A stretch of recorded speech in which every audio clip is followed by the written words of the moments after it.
Hello, it's Jay. Not completely sure, but I might have lost a friend today, and I need to talk about it for a minute. I do have an appointment scheduled with a new therapist, but it's in December, so here I am. Foreign man in a foreign land says it's easy to know when you're doing the right thing. You'll feel like you're losing. I can hard relate to that right now.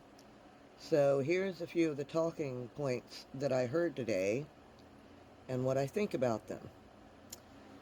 The first one was, we've got the Republicans on the run. It baffles me that people are throwing away their votes and that they don't know what Trump is. He started the war in the Middle East. So, my thoughts on that. My partner and I, we were queer, gender, non-conforming poor folks living in a tiny house village for houseless people when he forced power into his hand in 2016. We know what Trump is. Trump is a symptom of the problem.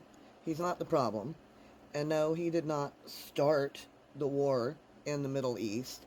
He hasn't made it better, though, and his trying to legitimize isn't real by moving the U.S.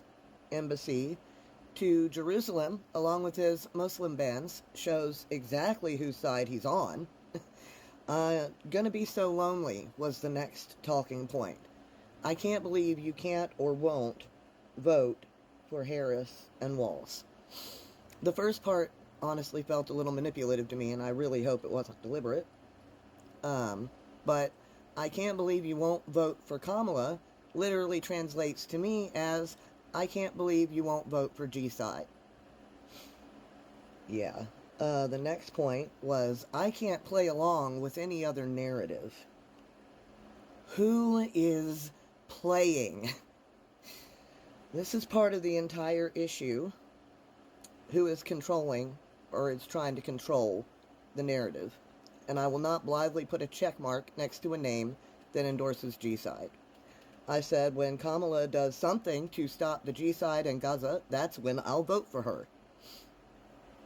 I did ask this friend for some space, and they would not give me the space when I asked for it.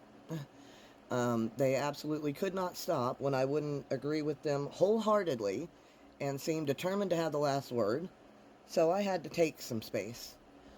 I sent the video called The Function of Fascism, and I'll find the link to it. My last response to them basically was, it's the millionaires, billionaires, and jerks like Musk who are on track to become the world's first trillionaire that are the problem. Okay? The 1% even, what? The 1% wants Trump in place because he's like them. And they think he's the best shot for protecting their assets from those of us who would redistribute them. They told us blue no matter who in 2016. Trump can't take control. Vote for Hillary to save us all. So we did. And looked what happened. She won the popular vote, and the Electoral College shoehorned Trump in, pretty illegally. And if they wouldn't let a corporate shill white lady whose husband was president in back then, why would they let any lady in who is global majority? I said, you're looking in the wrong place, just like they want. Much love to you. And I closed the DM. As the great No Shoe says, one side throws rocks, the other drops bombs. You don't have to ask which side I'm on.